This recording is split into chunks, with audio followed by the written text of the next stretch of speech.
thank you for being so open with this again. And, we want to do what we can and talk about it, bring awareness to it, obviously. And again, full admission, I wasn't fully appreciative of some of the challenges. Is cystic fibrosis pretty common, or is it still on the rare side? Or it's definitely a rare disease. So there's about 4,400 Canadians with CF. When kids that are born today, their life expectancy, their median life expectancy is around 54 years, which that means that about half of those kids born today will live to be 54. That means that there's half that won't, and this disease severely impacts young adults, like into your 20s and 30s are typically pretty difficult years. And there are 600 in Alberta, actually. So it's not a huge number, but it's enough that people probably know of someone who has it, whether in passing or if you know them well, but yeah. Well, maybe, so the good news story is, with Trikafta, you kind of brought that to our attention, and I'd seen a video clip there before. I'm not sure if you have that with us today. I do, yeah.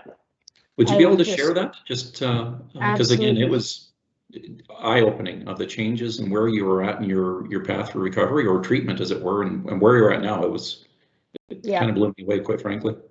I will do that. So before I do, though, there's a couple generations of medication before Trikafta that do kind of the same thing, but don't help as many people with CF. So because I have access to very good group benefits plan, I was able to take one of the previous generation modulators that are covered publicly called Orkambi. That was about 5 years ago. And at that time, my health was on a steep decline, and it stabilized me long enough that I was still here in order to receive Trikafta. So Trikafta is not Health Canada approved yet, but because I was so sick, I was given compassionate access to it. So I'll just pull up that video now. And you were almost at lung transplant stage or something, wasn't it? Yeah, that's right. So I was undergoing assessment for lung transplant, and that has changed since this. So I'll just play the video for a minute. Okay, sure. Cystic fibrosis.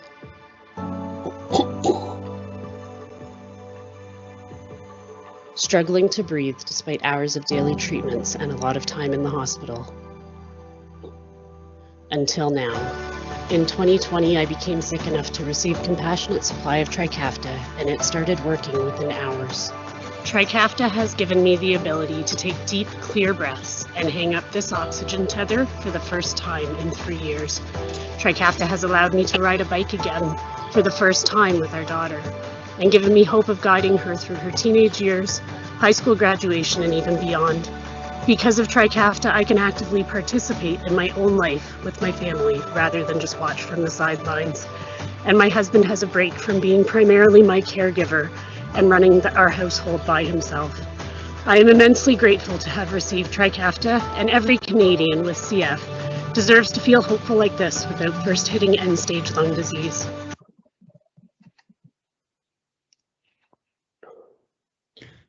And that was literally a year ago. Less than, yeah. Actually, tomorrow is my 1-year anniversary of starting Trikafta. So I recorded that video last fall in September, and since then I've had even more improvements to my health. As you mentioned, doing the lung transplant assessment, I completed all the tests for that, but we're not moving forward to the next steps to board's listing. So every year I have to have certain tests done to make sure that I'm still eligible to proceed with transplant when it's needed. And those have been waived for a year, so I don't even have to do those, which is excellent. The way that we measure how well our lungs are working, it's called a lung function test. So it measures the amount of air your lungs can take in and push out in a short amount of time. And those numbers have come up as well to numbers I haven't seen for at least 5 years. And I feel like I did a decade ago. And again, because it's a progressive disease, that's not supposed to happen. And with Trikafta, it does. So it's pretty amazing. And I also have not been in the hospital or needed IV antibiotics, which is a regular thing that we need to combat the bad bacteria that live in our lungs permanently. They're what causes the scarring and the damage over time, and eventually end up in the hospital very often having IV medications. So I have not needed those in over a year either. For the couple years before going on to Trikafta, and I'd resisted this for quite a while, we get permanent or semi-permanent IV lines put into our arms that are quite long. And I really didn't want to go the route that you would put a permanent one in your chest where they could just immediate access when needed. But I did do that and I haven't had to use it. So it's such a huge blessing. It's made such a huge difference.